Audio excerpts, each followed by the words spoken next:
Hey guys, so for today's video, I have a makeup do's and don'ts for the entire full face. I'm so excited for this video because I haven't done one of these in a while and I honestly really love doing them. I think it's such a great opportunity for me to sit down, do my full face of makeup and really go into detail and tell you guys why I do what I do, what techniques I do, why I like to use certain shades and different brushes and all that, and just really go into depth. At the end of the day, makeup has no rules and you can wear whatever makeup makes you feel comfortable. So what might be my don't might be your do, which is totally okay. This is just personally my personal opinion in what my makeup don'ts are and what I wouldn't do for my makeup, so this doesn't in any way tell anybody what you should and shouldn't do at all. So if you guys are interested in seeing more of my makeup tricks and tips that I like to do and also makeup mistakes that I like to avoid, then make sure to keep on watching. All right, so let's get started. So first things first, I want to talk about prepping the skin. So this side of my face is already prepped and cleansed and moisturized with serum and hydrating moisturizer, so all that good stuff. So we're gonna also go in with primer because I always do. So this is the Smashbox Photo Finish Primerizer. I just actually tried this yesterday in a full face of first impressions for the first time and I really liked it. So I'm just kind of trying it out, even more. One of my biggest tips too when it comes to primer is to let it sit. Like, before you jump right into your foundation, let your primer sit for a little bit, get into the skin so it's not too layered and it doesn't look too cakey. So this side is the don't side, it's not prepped. I did cleanse my face, but there's no moisturizer, primer, it just has not been prepped. So first things first with the don't side, this is the NARS Sheer Glow Foundation, but this is the shade Syracuse. It's just way too dark for me, not the right tone, not the right shade. Find your undertone, so figure out if you're warm, cool, or neutral. And once you've done that, you can match the foundation in terms of light to dark to your body. So to your neck, to your chest. So you definitely just don't want to wear a foundation that's too dark or too light or the wrong undertone because it's going to give the appearance that you're obviously wearing makeup and it's going to just look like a mask. So one of my biggest no-nos when it comes to applying foundation is to forget to blend into the ears, into the hairline, and down the neck. So you'll obviously, I don't know if you guys can see, so you would obviously have this like very obvious foundation line that stops right there. Another thing with foundation that I personally don't recommend is piling on way too much of it. Sometimes when you're first starting your makeup, you're just like piling it on, but at the end, after all these products, it's really just gonna look cakey. So for the do side, I'm gonna use the Giorgio Armani Luminous Silk Foundations, one of my favorite formulas, but this is also such a perfect shade match for me. So I'm just going to pat, pat, pat instead of rub because you will get fuller coverage that way. So now is the time where I will go down and blend it underneath the neck, and I won't just stop there. I'll take it up into the sideburn area, but I will always take it up into the ears, pounce it in. A lot of people forget this step, is taking it behind the ears. And again, this is just so that you don't look like you're like wearing this mask. You want everything to ombre out and just look super gradual. So I will do the same for the hairline. Moving on to concealer, one of my favorite parts, I'm going to be using the Tarte Shape Tape, but one of my biggest things with concealers is more about the shade. I do like a bright under eye, so some people might even consider my do side too light, you know what I mean? But it's personal preference, and I like a bright highlight, but there's to like a certain point where it's too bright. So this is the shade Light Sand, and it is just too bright for me. And another tip too, which I'm a big culprit of, which I'm actually trying to like wean off that habit, is applying too much concealer, especially with this one. Like, it is so full coverage, you guys. You do not need a lot of it. So I'm also going to apply some down the nose and up here. Now, a big no-no for me personally is to really apply it kind of in this area. And the reason being, by applying the product here, I'm actually widening my face. So I tend to apply the product more upwards instead. And then I am gonna take the shade light medium. And I really like this shade. It's like light enough, but it's not like holy cow. And I'm not gonna dip into the tube multiple times. I'm just going to, it might look like there's the same amount, but trust me, you guys, there's like layers and layers of this shade right here. Okay. Just saying. And I am going to apply the concealer, but I'm going to apply it more upwards so I can really elongate my face. And I always like to do pouncing motions because it really helps to ensure you're gonna keep that full coverage. If you like rub it, you're kind of moving your foundation underneath. So everything from here on, I'm not gonna do much rubbing and tugging and pulling. I'm gonna do a lot of just like dabbing and patting because I don't want the product to move underneath. And I am gonna bring it up the sides of my nose because it helps to kind of almost like reverse contour. I'll take my foundation now that's left over on my beauty blender and I'll go into here. Oh no, this is just so light. And it's also kind of just like really cakey because this foundation is so full coverage that I applied way too much and it looks like plasticine. Like I'm actually gonna show you guys close up. It literally looks like plasticine on my face. And what I don't like to do too is leave it unblended. Like you guys saw how I blended it out here. Over here you can just see this very harsh line. Alrighty, so I'm gonna go ahead and set the under eye. So for the don't side, I'm gonna use just this shade right here, which is super, super light. It's just way too light. And it just looks too bright and too cakey and too obvious. So now I'm going to take this yellow shade right here, which is really complementary to my tone on this side. And it just looks really nice and subtle. So when it comes to cream bronzing, one of my favorite tips is to actually apply the cream bronzer on the brush and then put it on the face because I find that you just have so much more control. I'm just gonna go ahead and do the traditional, you know. But my problem with that is, as a beginner, as I was trying and starting off with makeup, it was hard for me because I would either blend it too much and it would get really patchy or whatever. So I started to be like, let me try something different. And I started to just apply it on the brush and then put it on the face, and I fell in love. It's just so much easier. Take it, pounce, pounce, pounce, and it's almost already blended for you. Like you don't have to really worry about blending it out that much. Pounce, pounce, pounce. Really circular motion pouncing just to make sure it's all ombre and blended. So I always take my cream bronzer and I almost apply it like at the end of my brow. I know not a lot of people do this, but for me, for my face shape, I really like it. And I do like a little bit of bronzer on the top of my forehead and fade it into the hairline. But what I like to do to kind of shape it a bit more is do this and kind of do this. So I'm almost shading it and shaping it to look a little bit more slim and chiseled. And with this side, now that I've been cream bronzing for a while, I do sometimes, you know, draw the lines on the face. But I will say I do find that I have less control, so I tend to go for this technique more than I would for this. And sometimes I contour my nose with the whole, you know, lines and everything, which I actually like that part. But today I'm actually just gonna take a little bit, like whatever's left over, and just shade it in quickly. So when it comes to bronzing, one of the biggest mistakes is obviously the wrong shade. This is actually the Makeup Geek bronzer in the shade Tawny, and I actually just tried this for the first time yesterday. Ooh, was not good, you guys. The shade is completely wrong for me, way too muddy. So we're just gonna take some of that and apply that. And another big mistake when it comes to bronzer that I've made so many times when I was a beginner is applying way too much of it.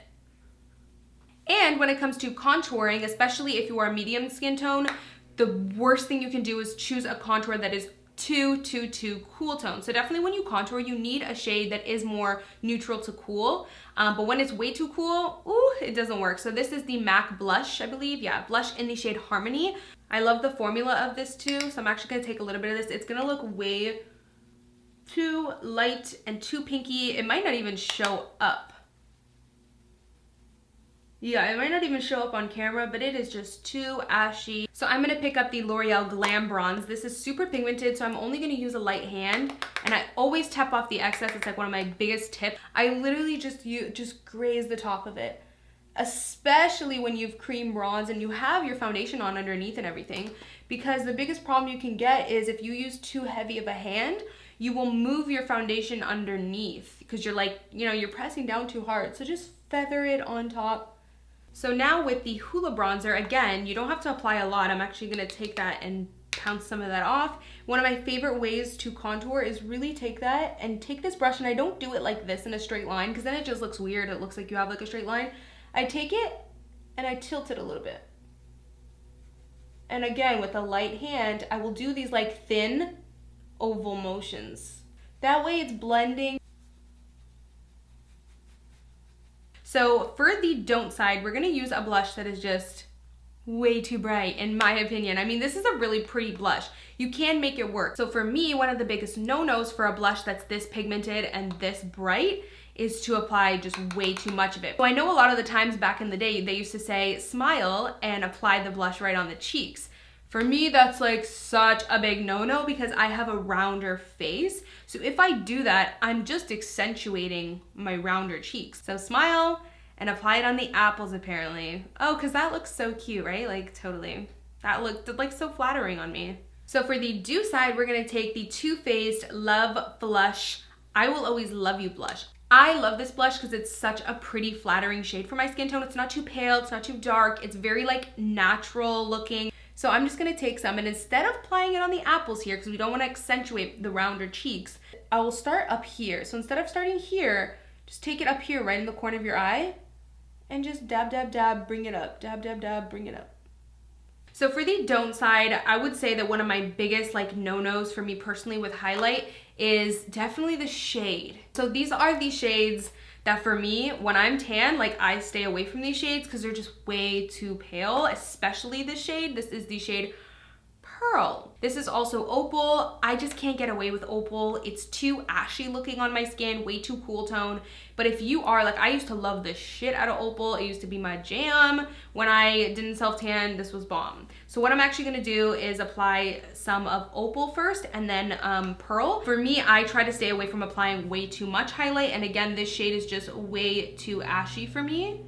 Another thing too that I don't like to do is bring it down too far. I don't apply highlight over here because if I do, it's defeating the purpose of me contouring that area. So it's actually making my face look wider. And for the do side, we're gonna take Estee Lauder Heat Wave. I love this highlight. It's really nice and reflective and like blingy and bam, bling in your face without it looking cakey or piled on or way too much. So I really like how you can get the bling and the impact that you want without having to pile this on too much.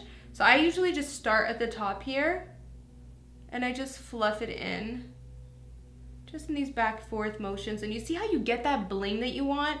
And then I take it and apply some right here. And I always will take some down the nose and on the Cupid's bow. So I'm gonna use my trusty Anastasia dip brow. First thing I would not suggest doing is to go right in at the very front of the brow and start making that line. Like bam, you've already started at the front. So there's no ombre, there's no possible way of transitioning and like having it, you know, look natural and blended. And a big no-no for me too is to have it so dark at the front and then have it be so faded at the end. Like the end barely has any product when the front is so bold. So a big no-no for me would be to have it look super boxy and be very, very dramatic. Instead of starting at the front of the brow, I will start right here. So I'll leave that quarter part of the brow empty and then I'll start right here. And I will also make sure that the tail of the brow has most of the drama. And then when it comes to the front of the brow, I'll just take whatever leftover product is already on the brush and I'll just create these very hair-like thin line strokes. So moving on to the eyes, a big no-no for me is not priming the lid at all or setting it. What I do like to do for the do side is take whatever leftover concealer is here, and if I'm in a rush, I'll just use that as an eyeshadow primer. And then I am just going to set that with the same powder that I used on the eyes and make sure I set also this area. So my favorite for putting in a transition is a really nice fluffy brush. The worst thing you can do for a transition is just using a brush that's too small and too stiff. You see how it's not fluffy? It's kind of just like a bit dense and stiff. And with this, it's so loose and fluffy. So you don't want to go in right away with a shade that is just way too dark and try and apply that as your transition. Because as you can see, I mean, it's just too dark. It's too dark as a transition. Also, one of my biggest tips with eyeshadow is less is more and really build up first because it's a lot easier to blend out.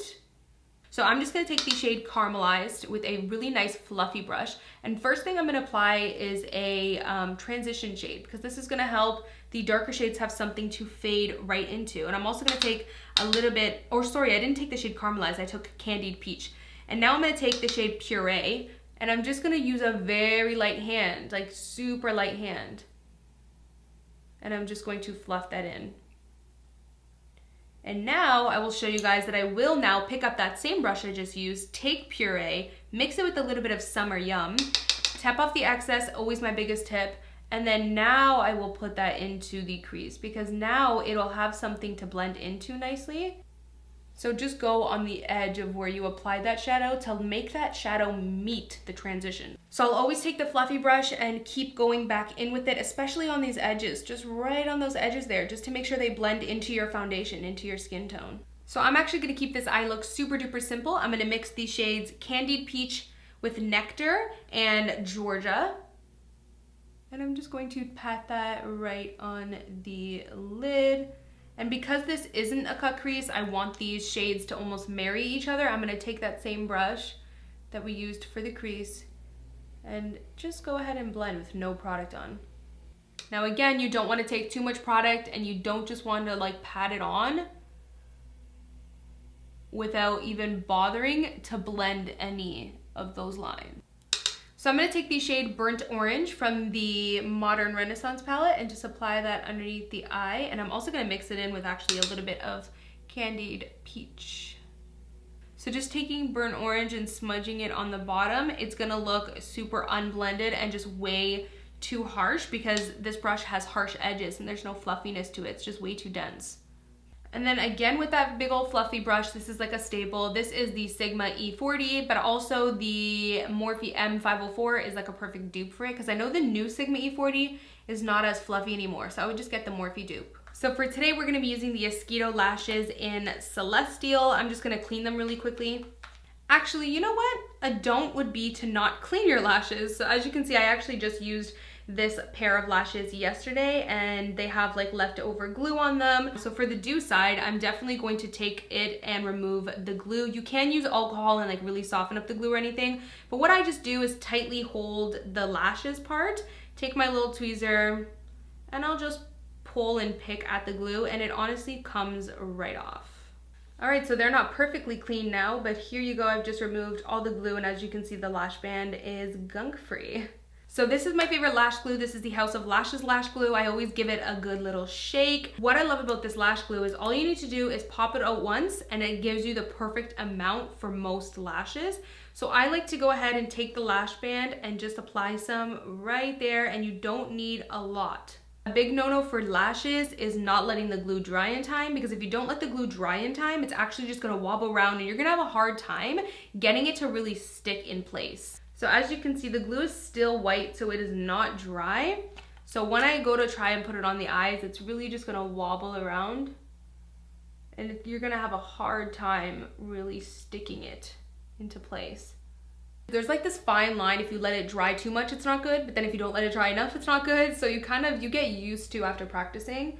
So I always like to go ahead and start taking it on the outer part first, stick it down nicely.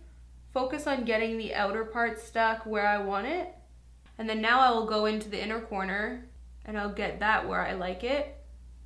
Pat it down and take it and push it together with my actual real lashes. One thing I really like to do too is take my mascara and just apply it on the inner corner so that it can fade in with the falsies. All right, so when it comes to eyeliner, to be honest with you guys, I actually don't really wear that much eyeliner anymore. I will put some black, just a little bit on the upper part sometimes. For the most part, I will just take a nude liner because it just looks more, a bit more natural. It makes you look more awake. Something I definitely don't do is full on line the entire eye. For me, it just looks too harsh in my opinion. So what I like to do when it comes to liquid lipstick is line the lip first with it.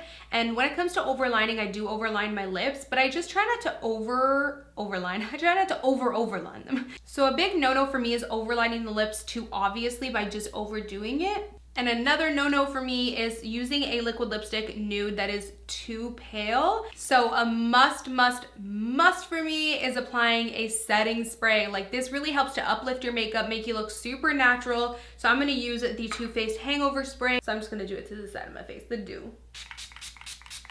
And as you can see, it just instantly makes your face look way more healthy. It kind of makes your makeup one with your skin, so it doesn't look like you're wearing a mask.